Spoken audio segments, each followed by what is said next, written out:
Halo, apa kabar? Jumpa lagi bersama saya, Meilani, dalam channel Best Vibes. Nah, saat ini kita akan belajar dengan judul Ilmu Pengetahuan dan Teknologi dalam Keperawatan. Pada mata kuliah ini adalah lanjutan pelajaran agama yang diberikan oleh tim dosen kami, yaitu Bapak Dionysius Felinity, Magister Sains. Materi yang akan kita pelajari adalah mengenai bagaimana pengaruh ilmu pengetahuan dan teknologi di bidang keperawatan. Pesatnya perkembangan ilmu dan teknologi harus dibarengi juga dengan ilmu pengetahuan tentang agama yang menjadi dasar agar supaya perawat dapat memberikan pelayanan biopsikososial spiritual dengan baik, karena menyadari bahwa Allah mengetahui apa yang ada di dalam hati kita, sedemikian pula dengan diri kita. Ingatlah bahwa Allah menghargaimu karena siapa diri Anda dan bukan apa yang Anda lakukan. Iman sejati adalah melakukan segala yang bisa dilakukan dan membiarkan Allah menyelesaikan. Pada pelajaran agama ini, pada dasar atau materi awal diberikan oleh Bapak John Felinity pada materi awal. Ada beberapa buku referensi, antara lain ini adalah buku yang saya baca dan bisa dijadikan bahan bacaan bagi teman-teman belajar sekalian atau mahasiswa yang belajar pada materi ini, karena buku ini sangat baik untuk dibaca, sangat enak, sederhana, dan mudah dimengerti. Pada buku ini menuliskan tentang agama adalah upaya manusia untuk menemukan Allah, dan Injil adalah rencana Allah untuk menjangkau manusia. Dan pada pendapat berikutnya adalah jangan membiarkan agama menjadi penghalang keselamatan Anda, dan bersyukurlah pada Allah karena keselamatan Anda tidak tergantung pada diri Anda. Mengutip kitab 1 Yohanes 4 ayat 10 tentang inilah kasih, bukan kita yang telah mengasihi Allah, tetapi Allah yang telah mengasihi kita. Jadi pada pembelajaran ini bukan berarti saya adalah yang paling sempurna atau tidak memiliki kesalahan. Saya adalah manusia yang juga memiliki banyak keterbatasan dan kelemahan. Tapi pada pembelajaran ini, semoga hal-hal yang baik dapat diambil untuk menjadi bahan pelajaran, dan kegagalan saya atau kesalahan saya juga dapat dijadikan pelajaran agar supaya tidak menjadi kegagalan teman-teman sekalian atau mahasiswa atau yang menonton channel ini. Majunya pengetahuan dan teknologi tidak jauh dari adalah bagaimana kita menghargai ciptaan Allah dan bagaimana kita mengaplikasikan ilmu keperawatan. Jadi, bagaimana keperawatan diaplikasikan dengan pelajaran agama. Cobalah mengambil waktu untuk menghargai dunia ciptaan Allah, dan juga di mana ilmu pengetahuan bukanlah musuh Allah dan agama bukan pula musuh ilmu pengetahuan. Jadi ketika Allah menciptakan dunia, Ia juga membuat ilmu pengetahuan dapat terwujud. Nah, dengan mempelajari banyak hal tentang Allah dan dengan cara mempelajari ciptaannya, maka ilmu pengetahuan dan teknologi yang pesat ini bersumber dari Allah. Antara lain tujuan dari mata kuliah ini adalah mengembangkan karakter. Karakter adalah apa yang terjadi jika tidak ada seorang pun yang melihat apa yang kita lakukan. Setiap pagi, Anda dapat memilih perilaku Anda yang akan Anda terapkan sepanjang hari. Dan langkah pertama dalam menjalani komitmen adalah dengan menetapkan hati. Bangunlah sebuah tujuan untuk hidup Anda. Apapun itu, dedikasikan diri Anda kepadanya setiap hari. Kemudian, perolehlah kebiasaan yang baik dan tinggalkan kebiasaan yang kurang baik. Pada tujuan mata kuliah ini, pertama diharapkan mahasiswa dapat berpikir kritis dan menentukan dan memilih mana yang baik, mana yang tidak baik, mana yang benar dan mana yang salah. Kemudian berinisiatif mengambil prakarsa dalam situasi sulit dan mampu membuat terobosan sehingga mampu bersikap dan bertindak inovatif. Tujuan mata kuliah ini juga adalah bersikap mandiri, membangun relasi bersikap adil, dan membangun etos kerja yang baik, serta menghargai hak asasi manusia. Tujuan kuliah ini juga adalah pengembangan diri. Pengembangan diri ini adalah sebuah topik yang populer di tengah generasi teknologi di zaman sekarang ini. Kita diberitahu bahwa otak kita itu seperti komputer yang memiliki kemampuan sesuai dengan program yang dibuat. Tetapi penekanan pada kelanjutan pengembangan pribadi bukanlah sesuatu yang unik pada lingkungan zaman ini. Beberapa dekade yang lalu seseorang menulis, "Siapa diri Anda terlihat dari apa yang Anda pikirkan." Dan bahkan sebelum itu Alkitab berkata, "Sebab seperti orang yang membuat perhitungan dalam dirinya sendiri, demikianlah ia," pada Amsal 23 ayat 7. Karena ini pelajaran agama, jadi akan banyak ayat Alkitab yang digunakan karena saya beragama Kristen dan mahasiswa sekalian beragama Kristen. Kemudian Allah tidak merancang Anda atau mahasiswaku atau teman-teman belajar yang pintar untuk menjadi orang yang mandek atau melempem di berbagai segi rohani, fisik, mental, dan sosial. Meminjam sebuah judul buku dari Chuck Swindoll, yaitu Allah menginginkan supaya engkau hidup di atas standar rata-rata atau menjadi perawat yang dapat menjadi contoh dan teladan bagi orang lain. Pengembangan diri tidak terjadi secara otomatis. Hal itu membutuhkan pembangunan pribadi yang bersifat konstan, sistematis, dan disiplin. Banyak buku yang dapat dibaca, atau banyak orang yang dapat ditemui, atau tempat baru yang dikunjungi untuk pertemuan pribadi, atau merupakan hak istimewa. Bukan suatu beban. Di tempat inilah Allah akan melibatkan dirinya untuk masuk dalam seluk-beluk kehidupan kita yang ingin belajar. Standar kompetensi. Dengan belajar pelajaran ini, maka mahasiswa diharapkan mampu memandang agama di tengah pesatnya perkembangan ilmu pengetahuan dan teknologi, khususnya di bidang kesehatan, sehingga mampu memberi kontribusi yang berarti bagi peningkatan kesehatan masyarakat, berbangsa, dan menjadi semakin sejahtera dan bermartabat. Pada pelajaran ini juga, kompetensi yang diharapkan adalah mahasiswa dapat belajar mengubah kegagalan menjadi kesuksesan dengan cara belajar dari kegagalan. Misalnya saat belajar dan mendapatkan nilai yang kurang, kita berusaha atau berupaya mendapatkan nilai yang baik. Karena proses belajar yang terjadi di kelas itu sebagian akan menjadi proses dalam kehidupan kita saat kita bekerja nanti menjadi perawat, di mana bagaimana kita menyelesaikan tugas yang diberikan, bertanggung jawab pada tugas individu, kelompok, dan dengan bertanggung jawab juga terhadap orang tua yang memberikan kesempatan kita untuk belajar dan memberikan nilai yang terbaik bagi diri kita sendiri, orang tua, dan hasil dari pembelajaran itu. Saran saya adalah bacalah setiap hari. Biasakan membaca buku selama 15 menit setiap malam sebelum Anda pergi tidur. Apakah itu Alkitab atau buku pelajaran di bidang keperawatan, atau mengenai teknologi dan informasi, atau mengenai ilmu lainnya. Capaian program pembelajaran pada pelajaran agama ini bagi ilmu keperawatan, di mana dengan bertakwa kepada Tuhan Yang Maha Esa dan menjunjung tinggi nilai kemanusiaan dan menjalankan tugas berdasarkan agama, moral, dan etika, dan mengintegrasi nilai norma dan etika akademik, serta menghargai keanekaragaman budaya dalam pandangan agama dan kepercayaan, serta pendapat atau temuan orisinal lainnya, di mana pembelajaran saat ini dan teknologi sangat maju pesat. Seperti zaman dulu bahwa orang hanya bermimpi untuk pergi ke bulan, tapi saat ini ada tawaran wisata ke bulan. Demikian juga dengan teknologi keperawatan. Dulu hanya berpikir bahwa di masa depan akan ada robot yang menggantikan perawat.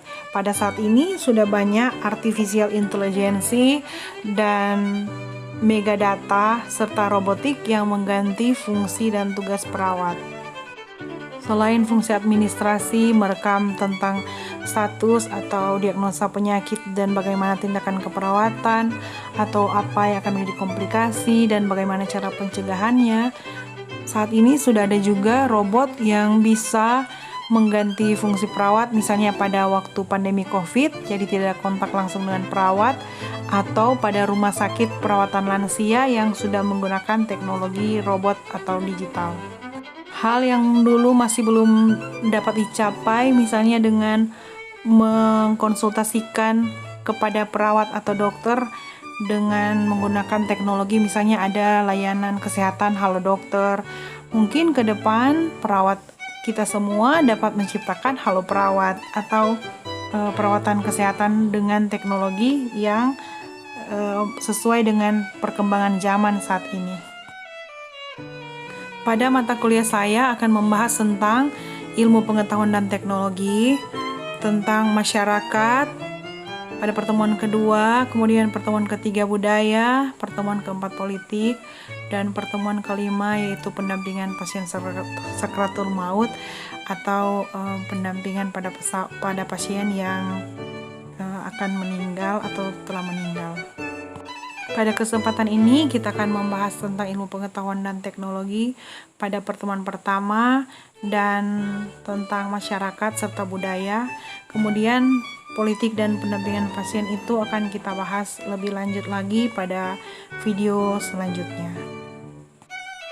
Untuk referensi buku tadi yang dari Bruce and Stan, dan ada juga buku yang dapat dibaca yaitu Dalam Falsafah Keperawatan yang diterbitkan tahun 2022 dan Informasi Teknologi di Dunia Kesehatan yang diterbitkan 2021, dan referensi lainnya yaitu Teknologi Informasi Kesehatan yang diterbitkan oleh Badan PPSDM tahun 2020.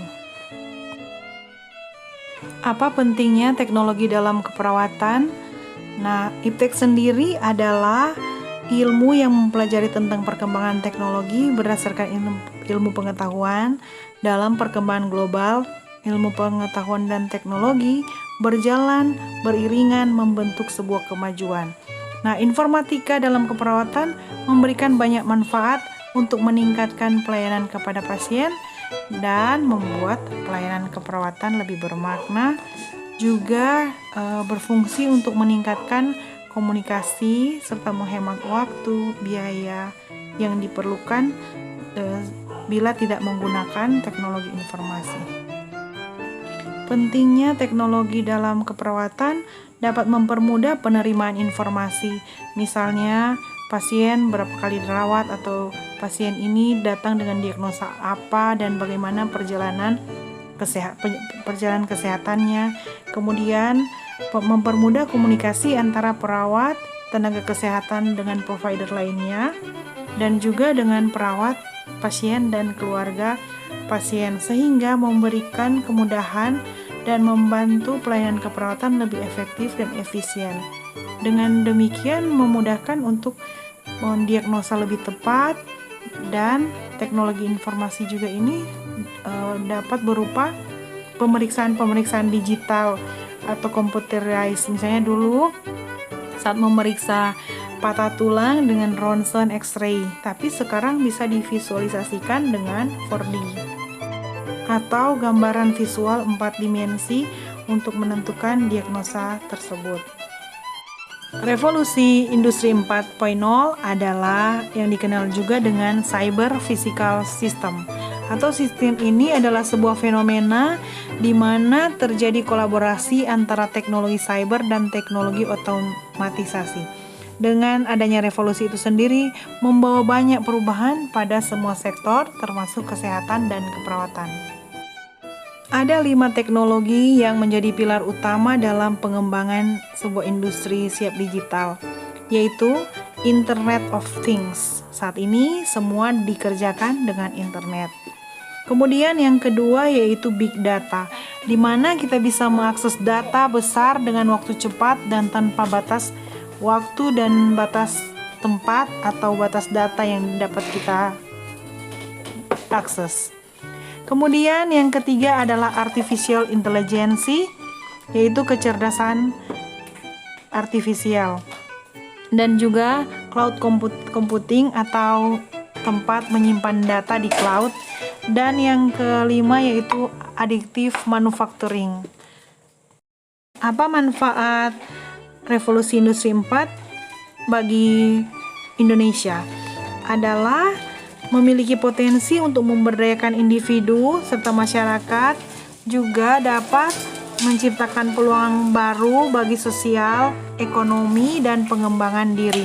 Juga termasuk dalam pengembangan keperawatan dan pengembangan ilmu pengetahuan dan teknologi. Contoh penerapan revolusi industri 4.0 adalah kebijakan e-smart atau IKM bagi pelaku usaha untuk bisa menjual produk di platform digital, dan banyaknya e-commerce di Indonesia yang menandai transformasi dari industri retail dengan teknologi. Di bidang keperawatan sendiri, perawat dapat berinovasi dan dapat membeli atau menciptakan produk dengan cara yang mudah, misalnya mendapatkan bahan baku atau mempromosikan healthcare-nya atau home care-nya atau perawatan khusus di rumah atau perawatan pasien, apalagi pada saat masa pandemi di mana orang lebih memilih untuk dirawat di rumah daripada di rumah sakit dengan kontaminasi pada pasien yang lain. Tantangannya bagi perawat di Indonesia dalam revolusi industri 4 ini adalah menyiapkan SDM yang unggul dan berdaya saing tinggi. Nah, perawat itu sendiri harus memiliki tingkat produktif yang baik atau tingkat profesional serta mampu bersaing dan siap menghadapi tantangan global di revolusi industri 4 di mana semua didigitalisasi. Pengaruhnya adalah munculnya teknologi-teknologi yang baru di bidang antara lain robotika atau kecerdasan buatan yang saat ini mampu atau memberikan dampak penting di dalam bidang pelayanan keperawatan. Tentu saja tak bisa lepas dari campur tangan sistem atau teknologi. Secara singkat, industri 4.0 dapat membuat pelaku industri membiarkan komputer saling berhubungan dan berkomunikasi satu sama lain dan akhirnya membuat keputusan tanpa keterlibatan manusia. Nah, dampak negatif dari revolusi industri 4.0 juga timbulnya diskriminasi sosial dalam kehidupan masyarakat, di mana timbulnya kapitalisme di bidang perekonomian dan biaya kebutuhan hidup yang semakin besar karena masyarakat semakin konsumtif. Benda-benda dapat dibeli dengan cara menghubungi telepon dan tidak perlu mengambil barang. Benda yang dibeli dapat tiba di depan rumah dengan teknologi atau informasi sehingga penjual dapat mengantarkan langsung melalui kurir ke rumah para pembeli. Pengaruh revolusi industri 4 juga pada generasi milenial sangat penting, di mana membuka peluang munculnya model bisnis baru dan berkaitan dengan pengembangan bisnis yang menerapkan strategi dan platform digital. Hal ini memacu perawat juga untuk terlibat dalam pengembangan ilmu pengetahuan dan teknologi yang sangat pesat. Teknologi di revolusi industri 4 ini di bidang pendidikan juga memberikan kita beberapa penerapan dan manfaat teknologi bagi perawat, di mana teknologi ini menjadi berkat bagi manusia dengan nilai yang dianut oleh ilmuwan Prancis atau filsuf Inggris atau ilmuwan dengan nama Francis Bacon yang mengatakan bahwa knowledge is a power. Jadi pengetahuan adalah kekuatan. Perawat harus memiliki landasan moral yang kuat dan kokoh imannya sehingga mampu bersaing dan mengembangkan inovasi kreatif.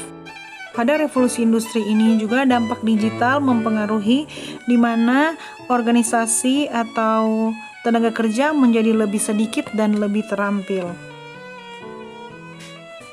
Mempengaruhi SDM, kondisi masyarakat dan tingkat sosial di masyarakat juga.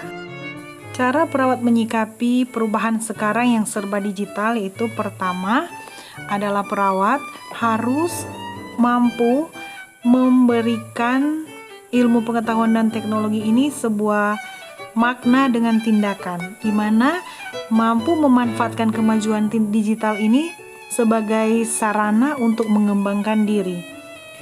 Kedua, pergunakan kesempatan ini untuk hal-hal yang positif, misalnya mencari informasi atau marketing produk, misalnya perawatan kesehatan di rumah, kemudian membuat iklan atau tindakan pertolongan pada pasien awal, misalnya pencegahan penyakit dengan memeriksa kesehatan, misalnya memeriksa kadar gula darah, memeriksa tekanan darah, dan mempromosikannya secara digital sehingga orang mampu mengetahui, oh di sini ada misalnya perawat home care, atau di sini ada perawat lansia, atau misalnya Akbar Matoariwaya menyediakan perawat lansia sebanyak 5 orang, atau misalnya kelompok lansia dapat mendapat perawatan awal di klinik Akbar Matoariwaya. Sejak tahun 2011, Indonesia telah memasuki industri 4.0 ditandai dengan meningkatnya konektivitas, interaksi, dan batas antara manusia, mesin, dan sumber daya lainnya yang semakin konvergen melalui teknologi informasi dan komunikasi. Manfaat teknologi informasi di bidang kesehatan antara lain bisa mendukung layanan kesehatan agar lebih efisien. Kemudian manfaat teknologi informasi kesehatan di bidang kesehatan membantu mengatasi masalah langkanya tenaga ahli di daerah dan menerapkan pengobatan jarak jauh seperti telemedicine, teleconsultation, serta teleradiologi. Pada pembelajaran kali ini saya mengambil contoh model keperawatan yang diberikan oleh Ibu Madeleine Leniger tentang asuhan keperawatan yang memiliki manfaat bagi orang tanpa melihat latar belakang budaya yang berbeda atau serupa. Nah, bagaimana digitalisasi informasi teknologi ini dapat diaplikasikan di Indonesia dengan menerapkan ilmu pengetahuan dan teknologi dalam perkembangannya dengan teori transkultural atau tanpa membeda-bedakan suku, agama, latar belakang pendidikan, sosial, dan politik. Dengan teknologi maka kita dapat menerima pasien atau merawat pasien misalnya dengan digital nursing, atau misalnya ada pasien konsultasi. Dengan digital kita dapat mengetahui keadaan pasien dan kita dapat mengaplikasikan teori transkulturalnya Leniger, bahwa dalam pengembangan ilmu pengetahuan dan teknologi kita juga bisa atau merawat pasien tanpa membeda-bedakan satu dengan yang lainnya. Melalui pembelajaran agama pada materi pengembangan teknologi dan informasi atau ilmu pengetahuan dan teknologi, ada juga pembahasan mengenai budaya, di mana dengan budaya teknologi revolusi industri ini dapat membuat pelayanan yang lebih optimal dengan mempelajari budaya lebih cepat. Misalnya, untuk mengucapkan selamat atau halo, apa yang bisa saya bantu, atau bagaimana perjalanan penyakit dengan bahasa daerah, misalnya bahasa yang ada di Indonesia yang terdiri dari beribu-ribu pulau dan kelompok serta bahasa. Dengan menyadari perkembangan ilmu pengetahuan dan teknologi, perawat dapat belajar, kalau dalam bahasa Minahasa atau dalam bahasa Jawa atau dalam bahasa Bali, bagaimana cara yang sopan misalnya untuk menanyakan bagaimana keadaan pasien atau bagaimana bersikap sesuai dengan budaya yang mereka miliki. Kemudian selanjutnya yaitu religius. Jadi ada perbedaan agama dan kepercayaan masyarakat yang dirawat. Bagaimana perawat dengan cepatnya perkembangan ilmu dan teknologi ini dapat belajar juga tentang kepercayaan. Misalnya, pasien dengan kondisi seperti ini harus didoakan oleh pastor atau pendeta, atau harus didoakan di masjid atau bagaimana. Hal ini dapat dipelajari dengan mudah melalui teknologi informasi atau di handphone. Kita dapat belajar, ini hal yang baik dan ini yang tidak baik. Kemudian faktor sosial yang mempengaruhi, di mana saat ini orang lebih senang memeriksakan kesehatan melalui internet atau menggunakan telemedicine atau telepon dengan dokter yang tidak dilihat, dengan pasien yang tidak dilihat, dan menjelaskan tentang penyakit. Hal ini sudah berbeda dengan cara perawat dulu, yaitu harus memberikan asuhan keperawatan right here, right now. Jadi harus di sini dan sekarang ini. Karena harus di sini dan sekarang ini di teknologi saat ini bisa juga dari video call atau telekonferensi. Kemudian tingkat sosial. Pada waktu yang lalu orang senang ke rumah sakit, misalnya untuk perawatan sederhana atau misalnya sakit ringan dan dapat sembuh, mereka segera ke rumah sakit.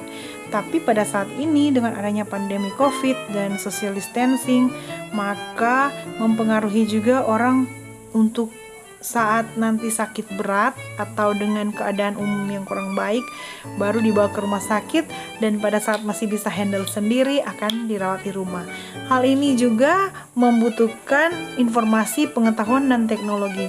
Sebab dengan keadaan yang mudah ini, orang akan dengan mudah mengakses obat, bertelepon atau bicara dengan dokter dan mendapatkan obat yang mungkin saja bisa membuat klien atau pasien itu resistensi terhadap obat. Misalnya langsung telepon di telemedicine dan mereka mengadvis atau memberi saran untuk minum antibiotik. Kemudian beberapa waktu lagi mereka akan minum antibiotik lagi tanpa diketahui riwayat kesehatan sebelumnya misalnya. Dengan demikian akan mempengaruhi kesehatan secara umum. Keadaan politik juga mempengaruhi ilmu pengetahuan dan teknologi dan aplikasi budaya dalam pelayanan keperawatan. Karena saat ini Indonesia memiliki suasana politik yang kondusif dan sangat mendukung pengembangan keperawatan dan bidang kesehatan, sehingga tidak ada masalah pada yang terjadi yang diakibatkan oleh masalah politik. Juga tingkat ekonomi, di mana di Indonesia sendiri tingkat ekonomi mempengaruhi pelayanan kesehatan. Misalnya ada yang memiliki asuransi lebih dari 2, misalnya di cover oleh perusahaan dengan asuransi A misalnya, dan juga dengan kesadaran diri untuk mengikuti asuransi B. Jadi sudah asuransi minded. Nah, hal ini juga mempengaruhi kesehatan dan keperawatan di Indonesia sendiri. Jadi pengembangan ilmu pengetahuan dan teknologi juga mempengaruhi edukasi pada masyarakat. Jadi ada orang yang akan bila merasa kurang sehat, mereka akan segera membaca di search engine dan memberikan diagnosa pada diri sendiri. Nah, pentingnya edukasi di bidang keperawatan untuk menghindari hal-hal yang negatif yang mungkin terjadi, seperti mereka mulai terstigma atau mulai berpikiran negatif tentang status kesehatan.